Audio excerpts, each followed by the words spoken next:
चंदेरी में एक बार फिर डर का साया मंडराने लगा था। वर्षों पहले स्त्री के आतंक से मुक्ति पाने के बाद लोग चैन की नींद सो रहे थे। लेकिन इस बार यह स्त्री नहीं, स्त्रियां थीं, तीनों दिशाओं से आने वाली, और उनके पीछे छिपा था एक ऐसा रहस्य जो चंदेरी को मिटा सकता था। चंदेरी की गलियां फिर से वीरान होने लगी थीं। रात 10 बजे के बाद कोई भी बाहर नहीं निकलता।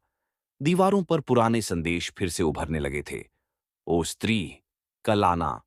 विक्रांत, जो अब चंदेरी का सबसे मशहूर दर्जी बन चुका था, अपनी दुकान में बैठा हुआ कपड़े सिल रहा था। तभी बिट्टू हांफता हुआ आया। विकी, विकी, वो फिर से आ गई। कौन? स्त्री, पर इस बार कुछ अलग है। बाजार के कोने पर एक औरत की लाश मिली थी, बिना सिर के, और दीवार पर खून से लिखा था, अब बुलाओ नहीं, मैं खुद आ रही हूं। नया रहस्य। विकी, बिट्टू और जनहवी अब एक बार फिर रहस्य की गहराइयों में उतरने को मजबूर थे। वे उस पुराने मंदिर पहुंचे जहां पहली बार स्त्री की आत्मा को बांधा गया था। मंदिर के पुजारी पंडित चंद्रशेखर अब बूढ़े हो चुके थे। उन्होंने एक नया रहस्य बताया। स्त्री की आत्मा को बांधने वाली शक्ति एक नहीं, 3 हिस्सों में बंटी थी। एक भाग हमने बांध दिया, पर बाकी 2 अब जाग चुके हैं। मतलब अब तीनों आत्माएं एक साथ आ रही हैं। हाँ, और अगर वो मिल गईं, तो चंदेरी को कोई नहीं बचा पाएगा। रात को विकी को सपना आता है। 3 औरतें लाल साड़ियों में, खुले बालों के साथ, मंदिर के चारों ओर चक्कर काट रही है। एक की आंखें सफेद हैं, दूसरी की जुबान बाहर लटकी हुई, और तीसरी के पैरों की उंगलियां उल्टी दिशा में मुड़ी हुई हैं। सुबह उठते ही विकी को खबर मिलती है, एक और लाश मिली है। इस बार मृतक की छाती पर लिखा था, अब डरना नहीं, भागो। जांच करते करते बिट्टू और विकी एक पुरानी हवेली में पहुंचते हैं। वहां एक औरत उन्हें मिलती है, नीला वस्त्र, कांसे की चूड़ियां और डर से कांपती आंखें। मैं जानती हूं तुम किसे ढूंढ रहे हो, वो बुदबुदाती है, पर अब बहुत देर हो चुकी है। वे तीनों एक हो चुकी हैं। विकी को अब भी याद था वो लड़की, वही रहस्यमयी जो स्त्री एक में उससे मिली थी। क्या वो अब भी जिंदा है? वो उसे ढूंढने निकलता है।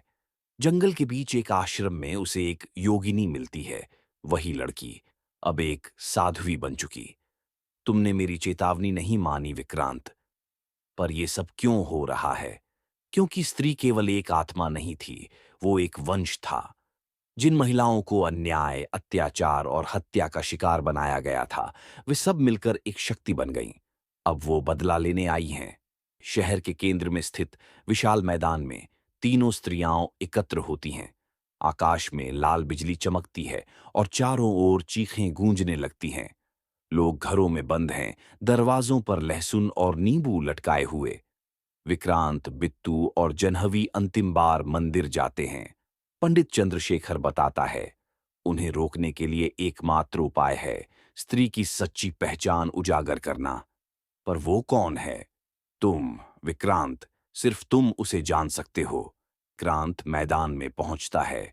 तीनों आत्माएं उसके सामने खड़ी होती हैं। वे बोलती हैं, हम इंसाफ लेने आई हैं विक्रांत, हमें रोकोगे तो तुम भी मिट जाओगे। तभी विक्रांत सामने एक दर्पण रखता है। सच देखो, तुम अब भी इंसान हो सकती हो। तीनों स्त्रियां दर्पण में अपना अतीत देखती हैं। वे मासूम लड़कियां थीं, जिन्हें समाज ने मारा। एक पल को चुप्पी छा जाती है, और तभी योगिनी वहां प्रकट होती है। यदि बदला ही लेना है तो निर्दोषों को क्यों मार रही हो? उनके आंसू बहते हैं, और वो तीनों एक प्रकाश में समा जाती हैं। चंदेरी की सुबह सुबह की पहली किरण के साथ चंदेरी में फिर से जीवन लौट आता है। लोग अपने घरों से बाहर निकलते हैं। लेकिन अब विक्रांत जान चुका है, स्त्री मरी नहीं है, वो बस शांत हुई है।